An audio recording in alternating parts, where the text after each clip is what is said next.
বাসিতে কোনো অনুষঙ্গ বাজনা ছাড়াই একদমই একা।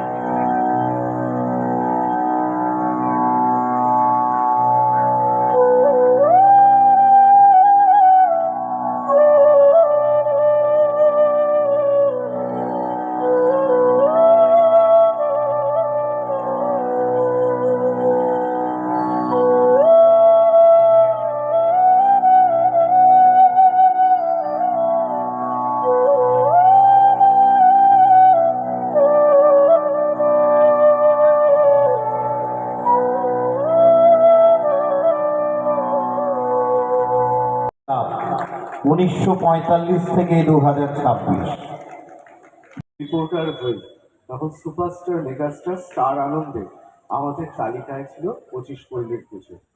আমি 2005, 2006, 2007 খুব নিবিড়ভাবে এই পুজোকে দেখেছি, পুজোকে গড়ে উঠতে দেখেছি।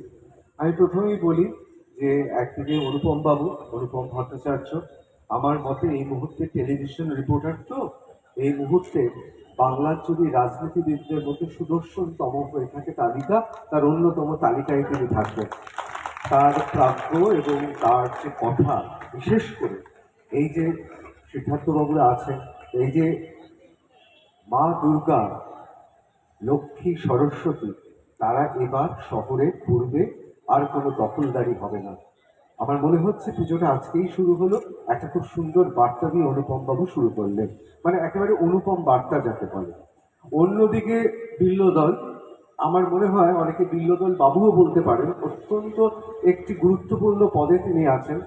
কিন্তু আমি বলি আপাদমস্তক এই মানুষটা এই সময়ের বাবু বিল্লদল, মানে আমি বিল্লদল বাবু বলছি না, আপনারা ওনার ফেসবুকে গেলে বুঝতে পারবেন একেবারে না। আমি অবশ্য উনার বন্ধুদের ফেসবুক থেকে উনাকে দেখি, হ্যাঁ, তা বাবু বিল্লদল। তা আমার মনে হয় যে এই পুজোটা 25 পল্লীর পুজো, কলকাতার অন্যতম সর্বশ্রেষ্ঠ পুজো।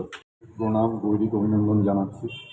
আমাদের মাঝে উপস্থিত আছেন আমার বন্ধু বলুন, ভাই বলুন, খুবই নামী একজন আইনজীবী বিল্লদল দা, পাশে আছেন ঋতব্রত দা, ডক্টর ঋতব্রত।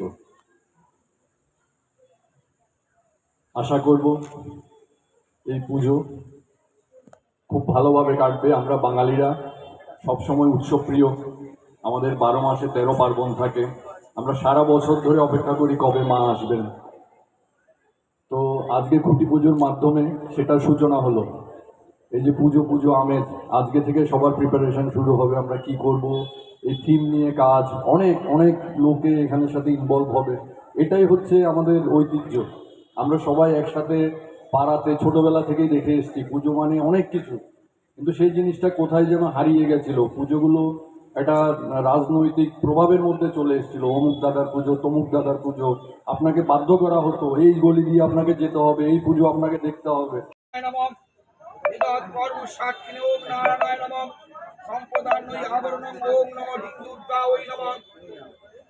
ওম গাত্রাণী সবাই শান্তি অলঙ্কার আর সুরেশ্বরী সম্পদান্নই অলঙ্কারং পরিধিয়তাং ওম নমঃ দুর্গা ওই নমঃ ওং এতৈবং শঙ্খ আবরণায় নমঃ সম্পদান্নই শঙ্খ।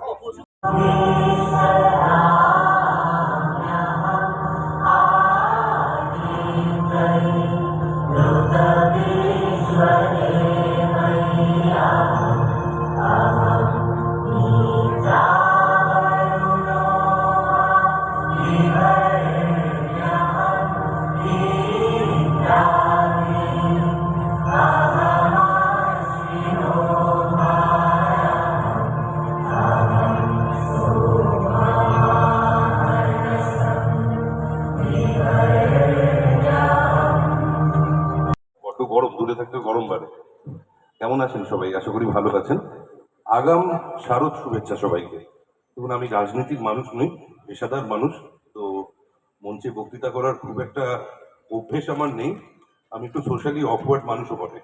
একটাই কথা বলবো, বঙ্কিমালয় দেখলাম, এই পেছনে একটি বাড়ি, তার নাম বঙ্কিমালয়, সেখানে বন্দে মাতরম দিয়ে শুরু করাটাকে আমি অভিনন্দন জানাচ্ছি, আমি স্যালুট জানাচ্ছি। অসাধারণ একটি সিদ্ধান্ত আপনাদের। খিদিরপুরের ব্যাপারে কি বলবো, বাঙালিদের কলকাতার সব থেকে বর্ধিষ্ণু এলাকার মধ্যে একটি অন্যতম রাজ্য খিদিরপুর। আর এটা তো নিঃসন্দেহে বলা যায় যে 25 পল্লীর পুজো হচ্ছে ব্রিটিশ আমলের পুজো। দেশ স্বাধীন হওয়ার আগে থেকে এই পুজো চলে আসছে। কলকাতার মধ্যে অন্যতম খিদিরপুর 25 পল্লী এবছরে আপনাদের 82তম বৎসরে পা দিলেন। 2026 এইবারে মায়ের যে আগমন আমরা কিভাবে নিচ্ছেন? দেখুন, আগমন সবসময়তেই একটা আনন্দ রকম হয়, এটার কোনো তুলনা হয় না। মা আসছেন, এটাই একটা আমাদের কাছে বিশাল বড় পাওনা, যার জন্য বাঙালিরা অধীর আগ্রহে বসে থাকে। আর সারা পৃথিবীর জন্য, মানে এখানে আপনি ইউকেতে যান, ইন্ডিয়াতে থাকুন, যেখানেই থাকুন, মা আসছেন, এটা আমাদের কাছে একটা বিশাল বড় পাওনা। আর তার প্রস্তুতি তো জানেন, মানে ফেব্রুয়ারি মার্চ মাস থেকেই আমাদের শুরু হয়ে যায়। তো সেটাও এখানকার, এটা মানে চেঞ্জ হওয়ার কিছু নেই, তো এবারও তাই হয়েছে। তা এবারে আপনার বিষয় ভাবনা বা থিমের উপর কী চিন্তা ভাবনা করেছেন? দেখুন, বিষয় ভাবনা মানে এখনই যদি আমরা ডিসক্লোজ সেভাবে নাও করি, কিন্তু জিনিসটা হচ্ছে, একটা সারাংশ আপনাকে বলতে পারি, সেটা হচ্ছে যে আমাদের যে বিবর্তন, সময়ের সাথে সাথে যে বিবর্তন, এক একটা কালে যে আমরা চলে আসছি, যে সত্য, ত্রেতা, দাপর, কলি, তো সেই যুগের সঙ্গে একটা সমান্তরাল রেখে আমরা চেষ্টা করব যে এমনভাবে একটা প্রতিস্থাপন করতে, যেখানে আমরা চারটে কালকে দেখাতে পারবো, যেখানে আমরা সময়কে দেখাতে পারবো, যেখানে সময়ই হচ্ছে সব কিছু, তার থেকে বড় আর কিছু নেই। তো সেই জিনিসটাই আমরা এখানে দেখাবো। মায়ের পুজো যে আপনারা এই বাসিন্দা এলাকার মানুষেরা মাকে নিয়ে মানে পুজো করবেন, তা সে পুজো করতে গিয়ে কোনো জায়গা থেকে অনুদান নিয়ে পুজো করা উচিত, না নিজেরাই মানে আমরা মায়ের আগমনে আমরা এগিয়ে আসবো, সেটা কিভাবে দেখেন? দেখুন, মানে এটা খুবই একটা মানে ক্রিটিক্যাল কোয়েশ্চেন, কিন্তু মানে ব্যাপারটা হচ্ছে, দেখুন, নিজেরাও দিতে হয়, অনুদানও লাগে। কারণ একটা বড় স্কেলে যদি কিছু করতে হয়, সবসময় মানুষ চাইবে কি একটা ছোট জায়গা থেকে আরও বড় হতে। তো সে ব্যবসায়ী হোক বা পুজোই হোক বা যাই হোক, সে সবসময় চাইবে অনুদান হোক বা নিজের জায়গা থেকে হোক, যেটুকুনি করা যায় সম্ভব। তো দুটোই সমান্তরালভাবে দরকার, মানে এটার কোনো চেঞ্জ হবে না। আজকে এত বড় আপনাদের যে খুঁটি পুজো, এত বড় উৎসব, এই এলাকার বাসিন্দাদের আপনারা কী বলবেন? ক্লাবের তরফ থেকে কী বলবেন? আমরা কিছু বলবো না, কারণ এইখানকার বাসিন্দারাই ক্লাবের মেম্বার, তো সেই জন্য তাদেরকে আর আলাদা করে আমাদের কিছু বলার নেই। আজকে কে কে উপস্থিত থাকছে আজকে মানে অনেক খুঁটি পুজো? হ্যাঁ, খুবই পুজোয় আমাদের মানে বেসিক্যালি আমাদের শিল্পীরা তো থাকছেনই, এবং আমাদের পাড়ার লোকেরা থাকছেন, প্লাস এবং চিফ গেস্ট বলতে গেলে আমাদের বিল্লদল ভট্টাচার্য আসছেন, প্লাস ইন্দ্রনীল খাঁ আসবেন, রুদ্রনীল আসবেন, তো আরও অনেক আমাদের মিনিস্টাররা আসবেন, অনেক পলিটিক্যালি আসবেন, আমাদের টলিউড ইন্ডাস্ট্রি থেকেও আসবেন, তো নানান রকম ব্যক্তিত্বরা আসবেন।